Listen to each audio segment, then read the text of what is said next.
moi, dans ma gestion de stress, je me suis rendu compte que la majorité des personnes qui disaient qu'elles savaient gérer le stress, elles parlaient plutôt de leur capacité à absorber la pression, à encaisser la pression sans se plaindre. Bonjour et bienvenue à tous sur la chaîne Cercle de Bonheur, la chaîne qui démocratise le chemin vers la complétude et la réalisation de soi. Si ce sont des sujets qui vous passionnent, ben, abonnez-vous et mettez un pouce bleu, car aujourd'hui on est présent avec un nouveau sujet très croustillant. Alors aujourd'hui, je suis à nouveau avec Landry et Frida. Et comme d'habitude, ou comme souvent, on va dire, Frida nous apporte de ces sujets incroyables. Donc, une fois de plus, on va lui céder la parole par rapport à une idée extraordinaire qu'elle a eue. Et franchement, c'est un exercice moi, je vous propose de faire. Hein. Mais je vais la laisser exposer l'exercice et puis nous allons débattre de comment de comment on le vivrait et de comment on le vit si on a déjà fait cet exercice. Je te laisse la parole, Frida. Bonjour Sandrine, bonjour André, bonjour à tous. Euh, je vais poser le cadre une fois de plus. L'idée m'est venue comment lors d'une discussion euh, avec des collègues où on parlait de la gestion du stress. Et moi, dans ma gestion du stress, je me suis rendu compte que la majorité des personnes qui disaient qu'elles savaient gérer le stress, elles parlaient plutôt de leur capacité à absorber la pression, à encaisser la pression sans se plaindre. Et j'ai donc proposé à tous ceux qui étaient présents ce jour-là de faire un exercice que moi, déjà, je n'arrivais pas à faire parce que j'arrive plus normalement à faire la tasse matinée. C'est compliqué de rester couché à ne rien faire, rester seul avec soi-même, sans téléphone, sans téléviseur, sans livre, couché jusqu'à 14 heures.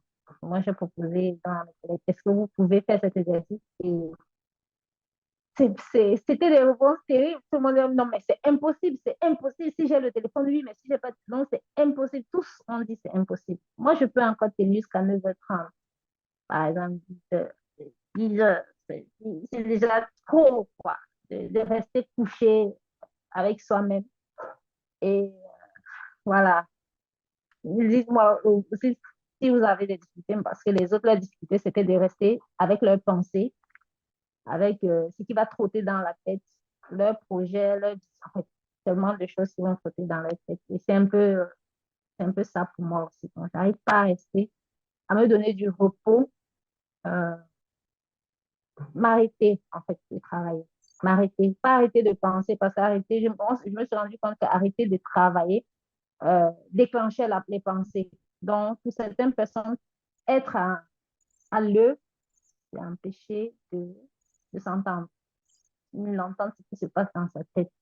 Donc, moi, je n'arrive pas à 14 heures, mais j'aimerais bien faire cet exercice et voir si je tiens. Pourquoi on n'arrive pas à tenir, en fait, à rester couché, euh, à s'écouter ou bien à dealer avec ses pensées? Pourquoi on n'arrive pas?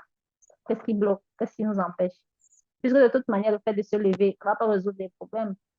Si ce jour-là, c'est un jour de repos, parce qu'on ne va pas dire de rester couché un jour, on a quelque chose à faire, mais si c'est ton jour de repos, quand tu n'arrives pas à rester couché, à te reposer, Déjà, pour être sûr d'avoir bien compris, il s'agit de rester au lit jusqu'à 14 heures. Donc, depuis son réveil jusqu'à 14 heures, sans téléphone, sans travailler, juste rester avec soi. C'est ça? D'accord. Et là, tu fais part vraiment de cette difficulté d'être avec soi. oui, ça, c'est ce qui est ressorti déjà de ce que moi je ressens, ce que tout le monde m'a dit, non, c'est impossible, je vais trop réfléchir, je vais trop, ma tête va exploser. Ce sont des retours que j'ai reçus. C'est ça. C'est-à-dire que nous passons notre temps à nous fuir sans nous en rendre compte, parce qu'on n'arrive pas à rester avec nous-mêmes. Ouais. C'est très important de mettre ça en avant par un exercice qui a l'air tout à fait simple, très banal, et pourtant qui révèle beaucoup de nous, de notre fonctionnement, et ce qui peut expliquer pourquoi on peut avoir des difficultés à faire face à certaines réalités, à certains challenges, et qu'on aura surtout le doigt pointé vers les autres parce que on n'a pas envie de se voir soi. Et du coup, on va dire, bon, c'est les autres. C'est parce que tel n'a pas fait ceci, c'est tel qui s'est comporté comme ça, c'est parce que comme on se fuit, ben, on est à l'extérieur de nous, quoi. Ça, c'est vraiment un super sujet, je trouve. Hein. C'est parce que tu en penses, Ouais. Landry. Bon, c'est vraiment un sujet très sensible et en même temps très délicat. Parce que quand on observe le fonctionnement de l'être humain, on, euh, on comprend facilement comment notre téléphone fonctionne, comment notre télévision fonctionne, mais on a de la peine à comprendre comment nous-mêmes, en tant qu'être humain, comment nous fonctionnons. Et un exercice pareil est évidemment recommandé. Pourquoi? Parce que un sage disait, connais-toi toi-même et tu connaîtras les dieux et l'univers. Or, on ne peut pas se connaître si on ne s'accorde pas ce moment d'introspection où on se ferme au monde extérieur et on se retourne à soi. Parce que c'est quand on se retourne à soi qu'on peut comprendre comment nos émotions naissent, comment nos pensées naissent. Et une fois qu'on a compris comment ces aspects de notre personnalité gênent, on peut mieux les contrôler. Donc, moi, je pense que cet exercice, qui n'est pas facile, parce que d'y passer de la matinée jusqu'à 14 heures sans rien toucher, c'est très compliqué. Moi, je dirais plutôt que, dans un premier temps, autant mieux aller progressivement. Commencer avec 5 minutes et avec le temps, aller à 10 minutes et plus tard se retrouver à 1 heure de temps. Parce que le faire d'un coup, c'est pas évident. Donc, moi, je recommande plutôt d'y aller progressivement. Voilà. Ben, en tout cas, pour le faire d'un coup, ça peut permettre de mettre en évidence certaines choses. Ça peut permettre de nous ouvrir des yeux sur certains de nos fonctionnements, quoi. Je crois que c'était ça un peu le but plutôt que de se dire, moi, je gère bien le stress, voilà, je suis bien dans ma vie, voilà, des phrases comme ça, où on ne sait pas trop ce qu'on met dedans. Avec un exercice concret, ça nous fait voir à quel point ben, les phrases que nous avons l'habitude de dire, peut-être pour nous rassurer, en réalité, elles correspondent pas à ce que nous vivons réellement. Après, maintenant, il y a la méthode que tu proposes pour y arriver. Donc, l'exercice, dans un premier temps, c'était déjà pour faire un diagnostic, pour ouvrir les yeux.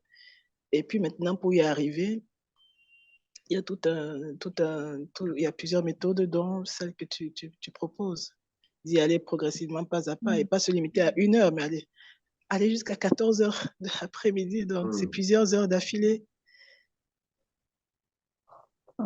Mais, en tout cas, je pourrais dire quelque chose. Peut-être tu voulais dire quelque chose avant, Frida. Oui, oui. J'aimerais. Il y a une idée qui m'est venue là. Ça n'a rien d'être. Faire cet exercice ne veut pas dire qu'on est feignant. Bon, je ne sais pas c'est quoi, mais dans feignant. Parce qu'on a cette phrase au Cameroun, je ne sais pas si les autres la connaissent. C'est tu dors, ta vie dort. Donc, il faut toujours être en train de bouger. Il faut toujours être en train de faire quelque chose. Parce que quand on faut apprendre, on pourra, si ça n'a pas marché, on pourra dire j'ai quand même essayé.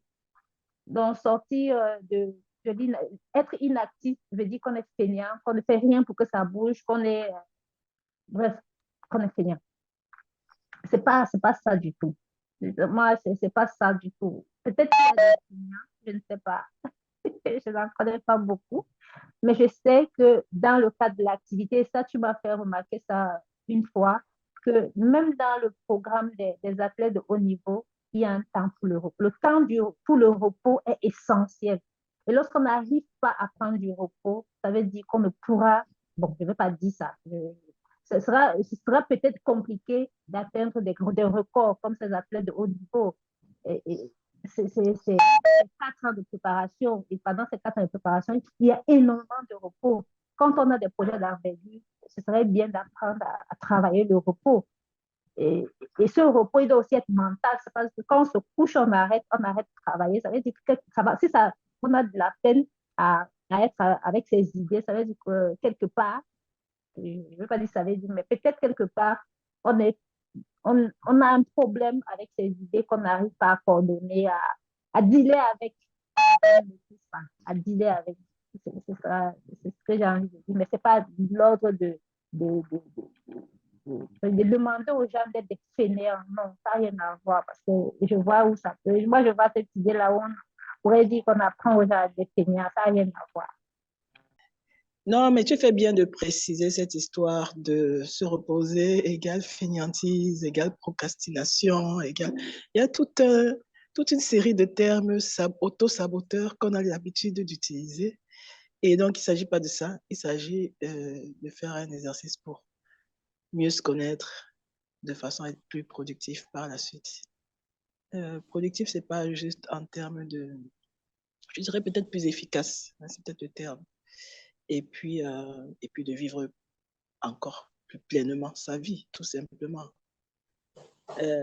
Mais j'aimerais quand même terminer cette vidéo avec une note positive pour dire que moi, j'aimerais avoir davantage de journées dans la semaine pour faire ça.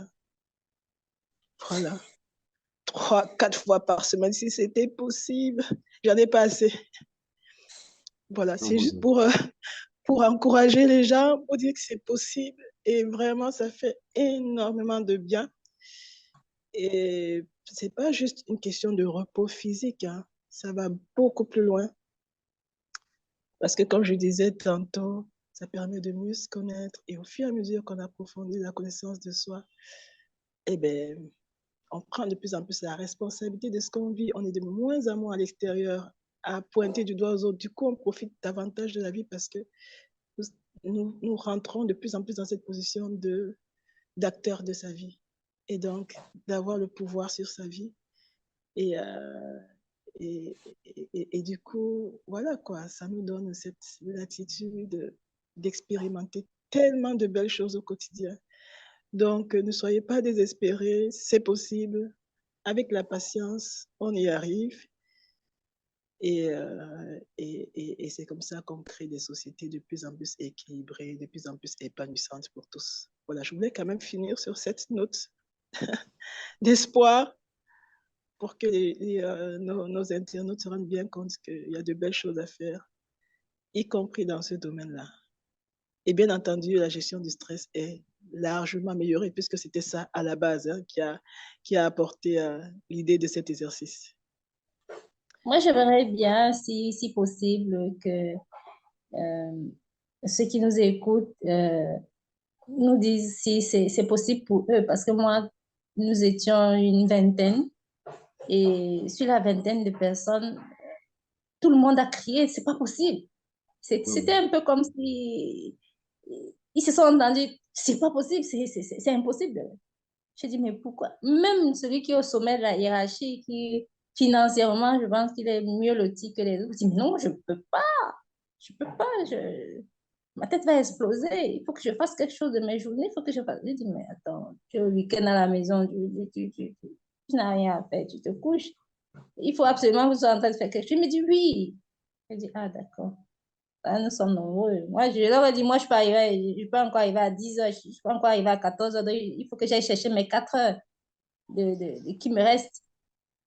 J'aimerais bien faire cet exercice jusqu'à 14 heures. Je l'ai déjà fait une fois lorsque j'étais malade. Lorsqu'on est malade, oui, on reste couché, mais lorsqu'on a cette santé-là, non.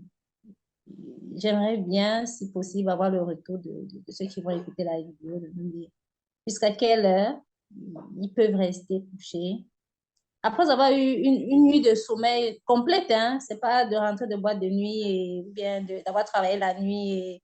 Non, d'avoir eu il n'y a pas d'insomnie, c'est-à-dire vous avez dormi, je sais pas moi, vous dormez à 22 heures, à 20 heures, à minuit, et à 6 heures du matin, peut-être vous vous réveillez, il y en a qui se réveillent à 5 heures, mais vous dites non, moi je reste couché, Je reste là au calme, faire la marmotte jusqu'à 14 heures.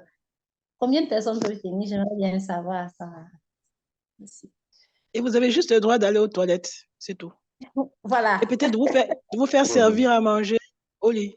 Voilà, c'est ça, oui, voilà, c'est très intéressant, être servi à manger au lit. On mange, on remet le plateau. Bon, si on n'a personne pour nous servir à manger, bon.